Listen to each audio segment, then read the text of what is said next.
Good morning and welcome to the Spring Coaches Show. I'm here with head coach and athletic director of Dublin High School, Roger Holmes.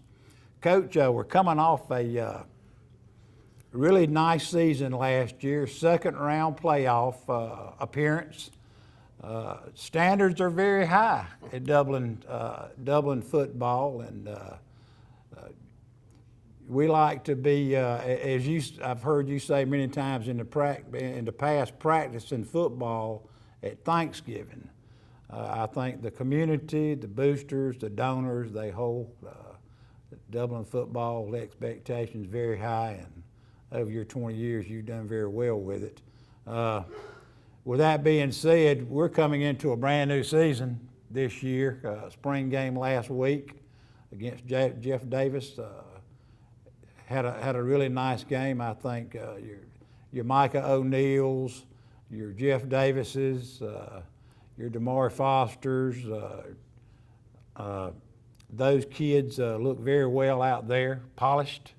After only, 3 weeks of spring practice? Well, it's 10 days total. So right, and nine practice days, and one of those we didn't get in but about an hour, and the lightning ran us off in the storm. So it, spring went well. We're finishing up the school year here. It's the last day for teachers. And right.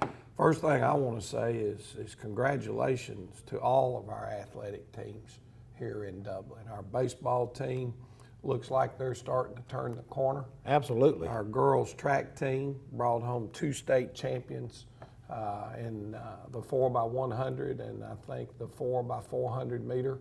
So there were 8 girls that brought home state championships there. Ramonte Doherty brought home a state championship in the discus. Our tennis on what was supposed to be a rebuilding year. The boys were in the first round of the state. The girls made it to the second round of the state. So everything tends to be trending on an upward spiral, and I just want to take a chance to congratulate all those folks on a great offseason. Our soccer team, our girls soccer, went to the second round of the state playoffs under new leadership. The boys track team was under new leadership. The tennis team was under new leadership. So we think we've brought in some quality personnel to help our overall athletic program. We've been able to add Carlos Hope. Coach Ben Smith made a decision to move up to Milledgeville. Bigger school. Wish him nothing but the best of luck with that. Right, absolutely. So then it was time for Dublin to go looking for a basketball coach, and we started looking at some individuals that have had great success against our program. And the one that jumped out to us first, obviously, was Carlos Hope at Washington County. 15, 20-win seasons. He has an overall winning record against Dublin High School. He's coached against 3 different coaches, all what I consider to be really good coaches here in Dublin. And Clint Thomas, he had a winning record versus Clint Thomas, who brought a state championship to Dublin. He had a winning record against Paul Williams, which is a phenomenal basketball coach, and actually beat us twice during that tenure for the region championship. And then had a winning record against Ben in the time that Ben was here, and actually beat us in a region championship there. So we feel very fortunate to be able to get somebody in here that's the quality of Carlos Hope. And he's got him an assistant coach lined up. I think the board, hopefully they'll get him hired tonight. And he's bringing a daughter with him, which is a heck of a girls basketball player on top of a tremendous track athlete.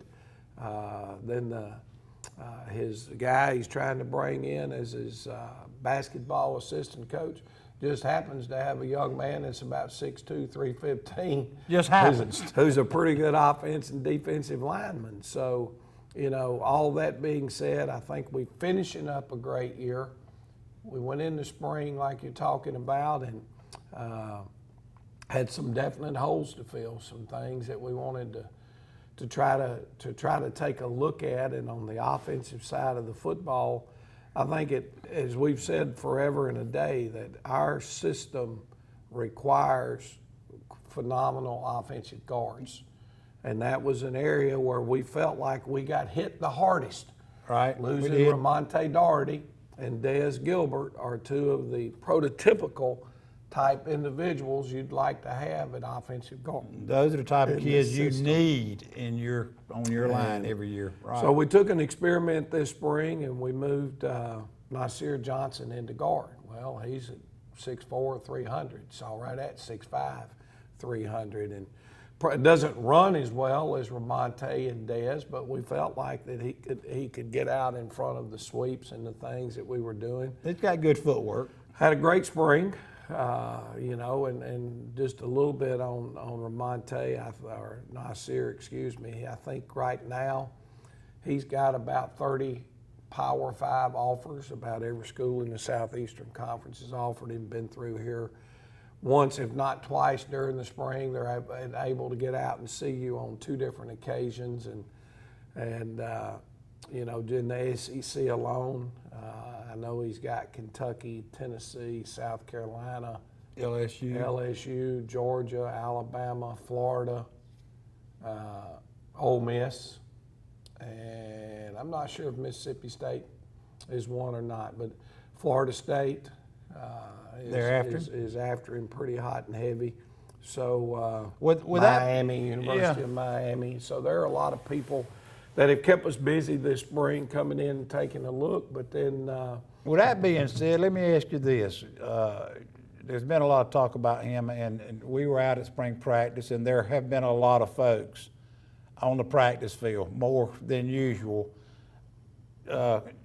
Question is, what does that bring when you've got a lot of scouts coming in? What does that bring to the other players on your team that want to get looked at, may need to get looked at? What does that do for your whole team? It gives them an opportunity to be in front of these guys. And I actually had one of my players come up and read a text message out to the team that I had gotten, and it was a coach that was here from Auburn.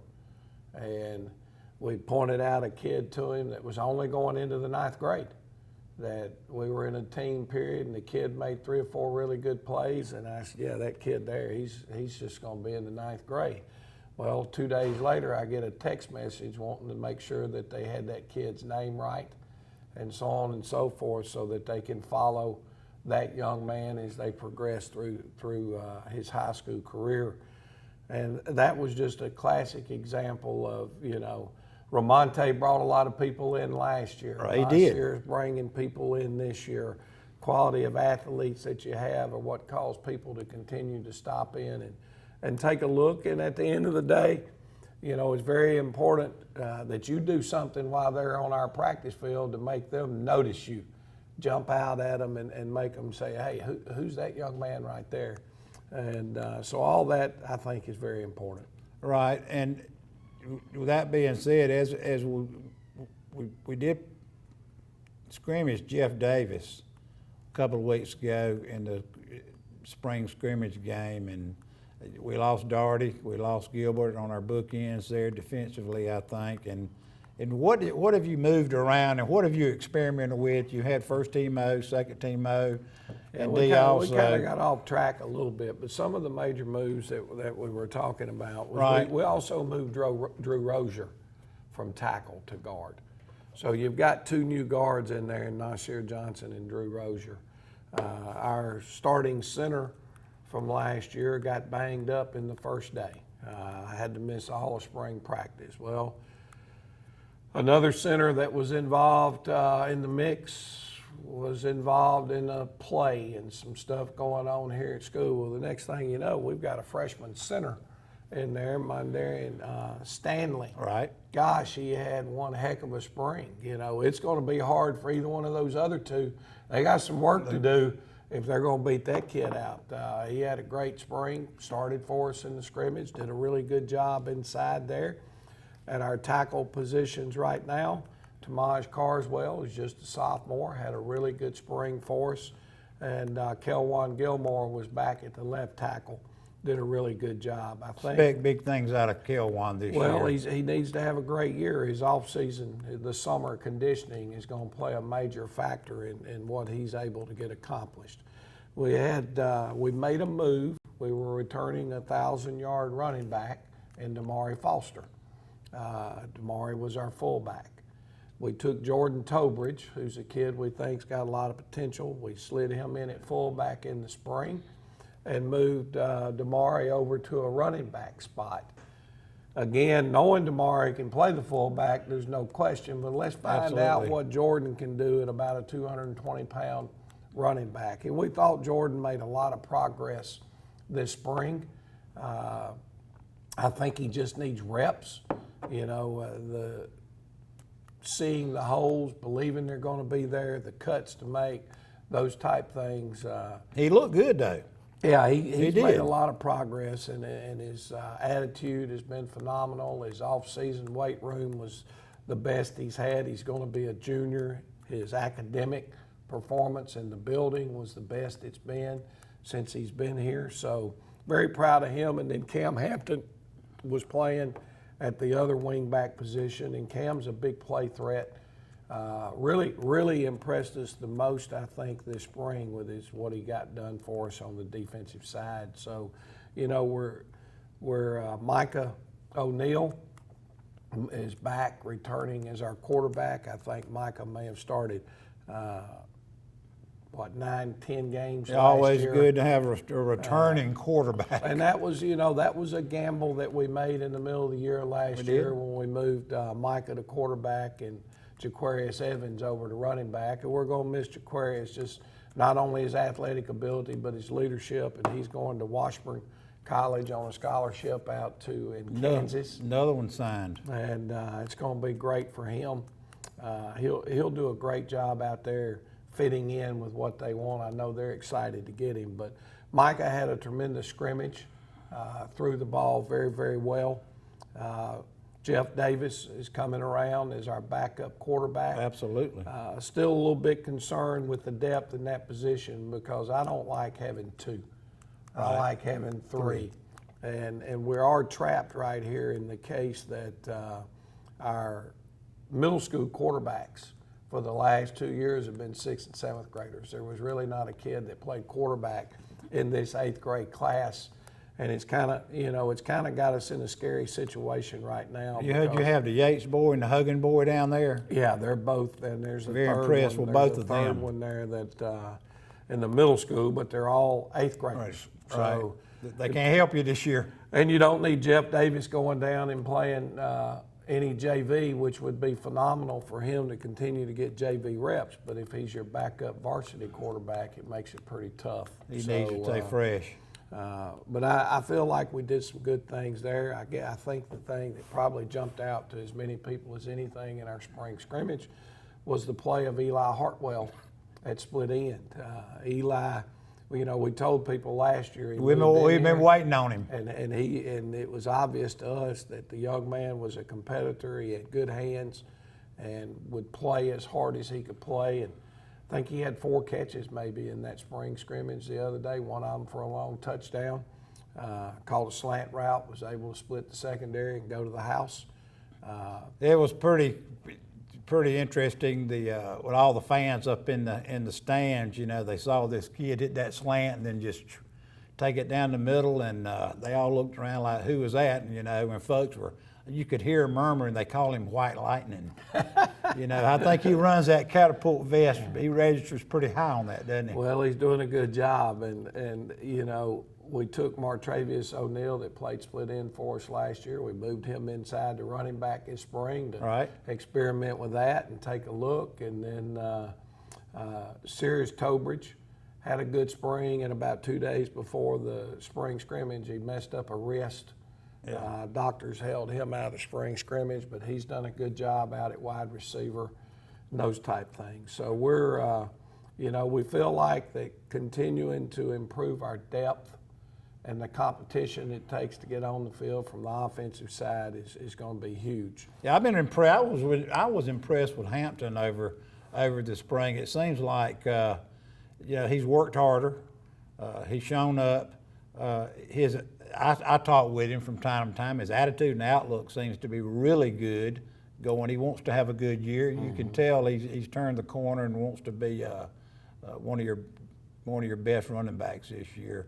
And you know, with the addition of putting Trowbridge back there, well, that's what we're looking at right now. And Foster. I mean, you got a dynamic set back there. Well, there's the two backs in Foster and Trowbridge give you two big backs. Right. Now, Damari Foster is balance is a huge plus. There, we've got definitely some college football programs that are interested in Damari. Want to follow his progress and see, and maybe get into a camp or two this summer and get a chance to gain that appreciation for him that you can find. The recognition Reminds me a whole lot of Cedric O'Neal. In this, maybe not overall as fast as Cedric, but great balance, great tenacity, works hard, does those type things. And there are people that have shown some interest in Damari, and we feel good with that. You know, the next thing is probably it's a two-man race. It is what it is both of our kickers are returning. right? You know, Working hard. I feel like without question, Connor Daniels put in the work. He's had a great off season. Stronger. Bo Baum had a leg injury and basically was homebound a large part of the second semester. Both those young men can kick the football. It still comes down to that consistency factor. Which one of them is going to be our go-to guy because he's just the most consistent. But Connor's weight room numbers have jumped tremendously. His leg strength has continued to improve and get better. And, you know, at the end of the day, you don't have to worry now because he's going to work at it. Right. That's the kind of kid you want on your football team. So probably a good time to take us a break. I've been rambling a long time, and we can come back and talk about the defense and the season coming up in front of us. Right. We'll take a break and have a word from our sponsors and be back with some more Dublin football. Allen's Heating and Cooling is your licensed Amana equipment dealer. Trust Allen's Heating and Cooling to install and service your heating and air conditioning unit. Allen services all brands, and with the purchase of a new unit, Amana offers a lifetime compressor warranty. Sean Clark or any of his friendly staff can help you today at Allen's Heating and Cooling. Your Amana dealer. Amana, last and last and last. North, south, east, or west, Friendly Gus is on your way today. Fuel up with Friendly Gus's delicious breakfast, made fresh every day. Your wallet and your belly will thank you. Choose from our 20, 40, and 60-piece chicken finger and wing platters. And don't forget the tater logs. Our food is always fresh and our service is always friendly. Friendly Gus, on your way today. Also shop Cochran Brothers Cash and Carry at 320 South Jefferson in Dublin for additional items like paper products, chicken wings, bulk drinks, spices, sauces, and more. And we're back. Coach, we talked a good bit about the offensive side of the ball, and let's talk some about what we're going to try to do defensively this year and maybe get into our schedule and what we're looking at. Well, as we mentioned before, it starts with our defensive end play, and that's huge. And again, Desmond Gilbert and Ramonte Doherty held those spots down, and they were, both of them are going to the next level to play. Des has committed and headed to Swanee University, playing with one of the guys that's probably signed more people out of Dublin than anybody in my 20-something years here, and Andy McCullum. Good friend. He's a good friend, and he's now the head coach at Swanee. And he picked up Des, and then you got Ramonte that is going to Kennesaw State, an up-and-climbing program that's jumping into the Division I ranks with Western Kentucky in that group in the ASUN. Quay Ashley's up there. Quay Ashley's We got there. funneling folks up there now. And they love Quay Ashley now. They talk about what a tremendous competitor he is, what a tremendous young man he is, how he's never, ever been on one of the coaches' list for being tardy or missing a workout or anything along those lines. And that only goes to help Ramonte when they start saying, hey, you get a kid out of that program, you're getting one that's going to do the right things. And that was awful plus. So right now what we've done is Scott Pagano coaches our defensive ends for us. And, you know, I've never had an individual group work harder during the off season than Coach Pagano with his defensive ends and with Drew Rozier and Brandon Chapman. Those young men were here every morning at 6:30 a.m. going through about a 45-minute positional group work, then straight into the weight room. Both of them have put on about 25 pounds. Again, a lot of that is a thanks to the Dublin Touchdown Club for helping us be able to provide the Core Power high protein energy drinks for these young men to be able to put into their bodies. But both of them put on over 20 pounds. Drew got his 40 time down in the low 4.7s, which is the type of athleticism obviously you're going to look for in those defensive end spots. D-tackle play, we brought in a new D-tackles coach, Logan Bell, is coaching those D-tackles. Matt Starley is working on his doctorate degree.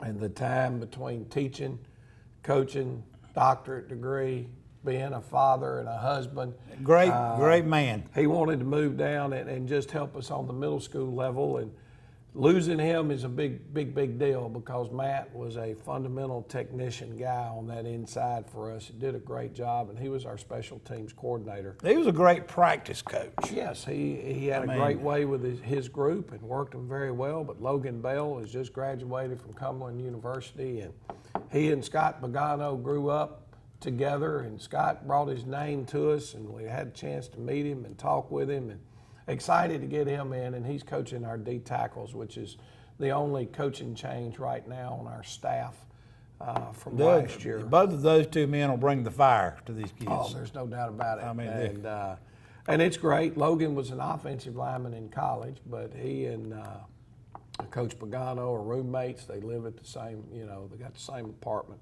split it out and that kind of deal. And they're talking football all the time. And Coach P is coaching up Coach Bell, and you could tell just the progress he made during spring practice was really good. Our linebacker core, I think if there's a question mark right now defensively, it is not the three starters, it's the backup crew that we've really got to come a long way with in those linebackers. But Cornelius Rozier's back starting at linebacker. He's going to be a senior. Damari Foster is back starting at linebacker. Damari's a senior. We've got Xavier Bostic playing our Mike linebacker, and gosh, he had a great spring game. Yes, he did. He's only going to be a junior, and he runs sideline to sideline very well, and just done a really good job for us. And then Azante Walker, going to be a sophomore, is our #1 backup linebacker right now. And like I say, he's only a sophomore, but actually, you mentioned Catapult a few minutes ago. Yeah, get into that. And I want to brag on or say thank you, obviously, to our touchdown club. That was, I guess, if I've got a weakness in me, it's technology. And what I mean by that is I love technology, and I want to be able to use the technological things out there, your video, your all the things that aid in the coaching.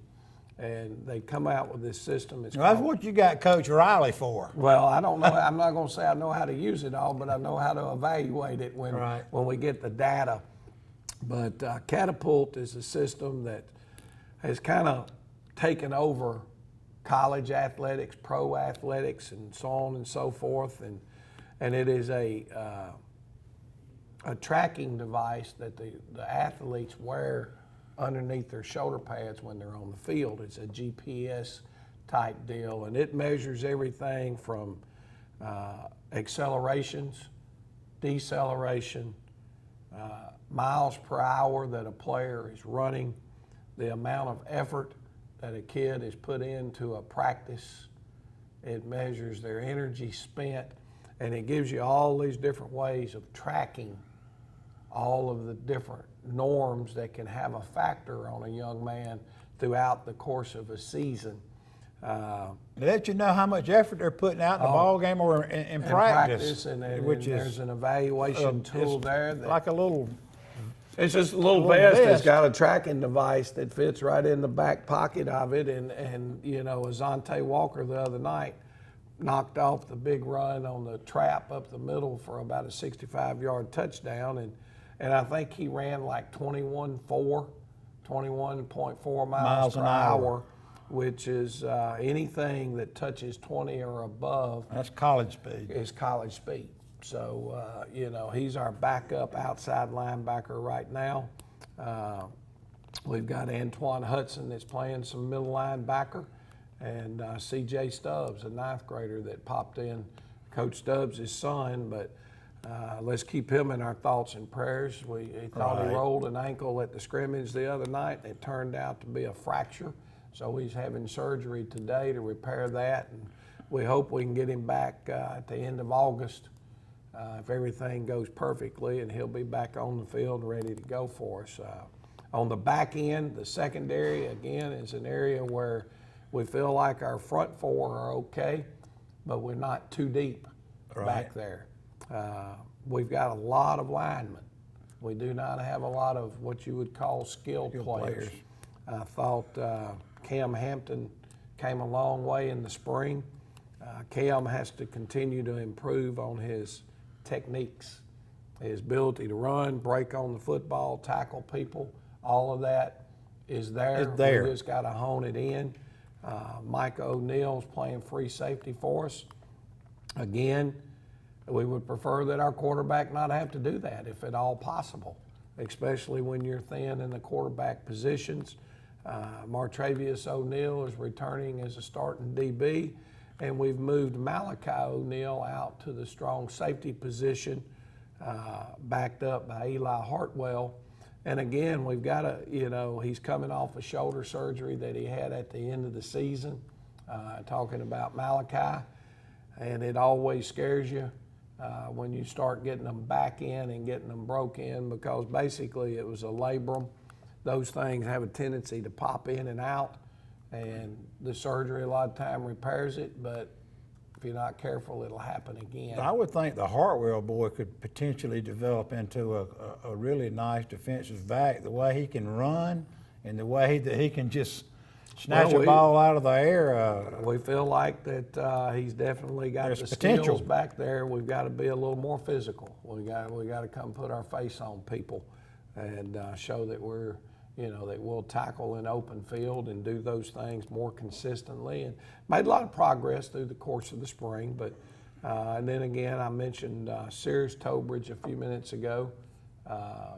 Would have been great to have seen him in this spring scrimmage to see what he's doing. And then another young man that wasn't on our squad last year, Dejon Woodard, is playing some wide receiver and also some defensive back, and he made a lot of improvements this spring. So there's a good number. I think we finished the spring with 86 football players, which is a large number to finish spring practice with. And 45 thereabout returning from last year, maybe. So there's a good number of football players out there, and with that goes expenses. And then I just want to take a minute here before we talk about next year's schedule, because it just hit my mind. I want to say thank you to everybody out in the community that supported our football program on our popcorn sale. There's a good chance if you're listening to this, you probably got asked by someone. I've got 2 boxes in the mail already. To help us out with the popcorn sale. It was a great success. Our kids worked very hard on it. And, you know, it's expensive to run a football program. It's expensive to run one, especially when you want to provide first-class protective gear and those type things to your athletes. So thank everyone out there that took time to help our program out. And if you weren't able to do that, or you're looking for a way, reach out to this man right here with the Dublin Touchdown Club, because all the proceeds go back toward helping us keep and maintain a first-class program. We're in our fundraising really busy period right now too. Right. We're taking donations for all our advertisements for the program, for sponsorships and that kind of thing. This month we've reached out to a couple of hundred folks in the community, and they're responding. Oh yeah. Again, people are always proud to help, and we appreciate their help. You know, football being the game that it is, there's nothing about it that's easy. You're out here and you're giving up time in the summers when you could be hanging out at the house or walking the streets or doing whatever, you know. It teaches you how to work as a team, because if there's anything about the game of football, it's not an individual sport. The best running back in the world without any linemen is not going to be very good. You know, we teach our young men, you learn how to deal with success, and you learn how to deal with failure. You know, the discipline, the being on time, all of those things are what translate into all of our business people in the future having young people that they can employ to be a part of their business that already have learned the skills that it takes to be a successful And it's good to employee. come through this particular program with the expectations that are set. There's got to be a tremendous amount of drive and work put into you know, what you're trying to accomplish here, and the expectations for the community, small community. Dublin's always been football oriented. You know, it's good to come out on Friday nights and bring your family and see a football game, and you know, the standards have always been high here, and you know, it takes work and it takes money, you know, to make everything, to produce that, make you it know. happen.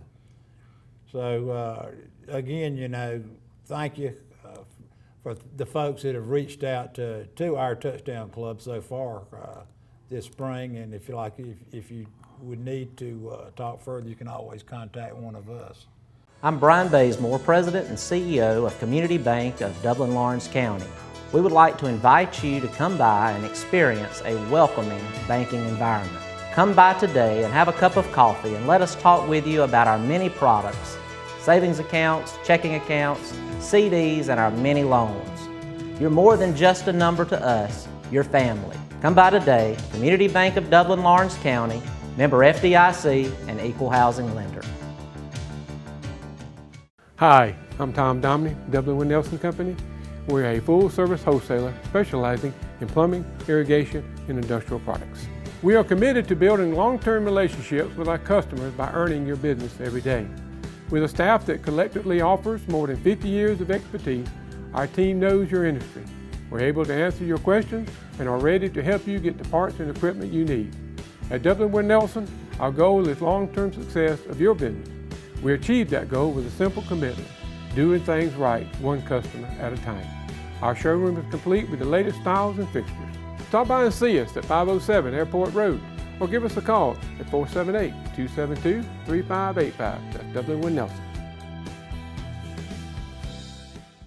Well, we'll talk about that schedule a little bit. It's going to be a little Right. different next year. Yeah, you know, it is. In this sense, you know. Gonna be a big one for your home folks. Yes, we're going to have 7 home football games during the regular season this year. We open up the year with a home scrimmage against Truitland County. We didn't count that. That would be 8. But that's on August the 4th. We've got Wilkinson County at home again in week 1. I think the plan is right now, they had a little practice run here for the spring scrimmage, but the Dublin football program through our school system or whatever is wanting to host and put on a substantial barbecue cooking contest tied in with that Friday home game. Everybody would get rolling on Thursday night, finish up on Friday, and award the barbecue cook-off winners and all that type of stuff. Community fun. Yeah, when we opened up the season with Wilkinson County. Then we've got Lamar County at home. There's an open date after the first game. Then we get Lamar County at home, and that's going to be our elementary school night. Lamar County is September 1. Then we go on the road for one of our away games to ECI, and we get Metter back at home, and that's Dublin Middle School night. The Metter game is September the 15th, and Lord, we need to get ready for Metter because they gave us 2 of those losses last year. Now their coach, Rodney Garvin, left and went, and he's now the head coach at Vidalia. But and he was a Smash Mouth, wing T guy, very much like us. That was a very physical football team, did a great job. And they went out and hired Lee Shaw. Lee is a spread guy. His kids, one played quarterback at South Carolina. He was at Flowery Branch when I first got to meet Coach Shaw, and then he's been at Rayburn County. Rayburn County, up north. And then he went to some little small private school, Fellowship Christian or somewhere, for a year or two, and now he's back down. He took Metter. Then we go open again on September the 22nd, and then from then out, we hope we play till Christmas. Right. But, Charlton County will be at home. That was the game we lost last year over the hurricane threat that was coming through. But they're still coming back But up here. the agreement through Georgia High School, because of that cancellation, is Charlton County will come and play at Dublin on September the 29th. Then we've got Bleckley County at home on October the 6th, which is going to be our Pink Out night, the Cancer Awareness Night. Dooley County comes home for us on homecoming. That'll be on October the 13th. Then we travel up to Jefferson County, who's got a new football coach, Marlowe East. In a new stadium. And a new stadium, so it'll be a turf. turf field. We'll be playing Jefferson County, Marlowe East, the former defensive coordinator for Joel Ingram and those guys over in Washington County.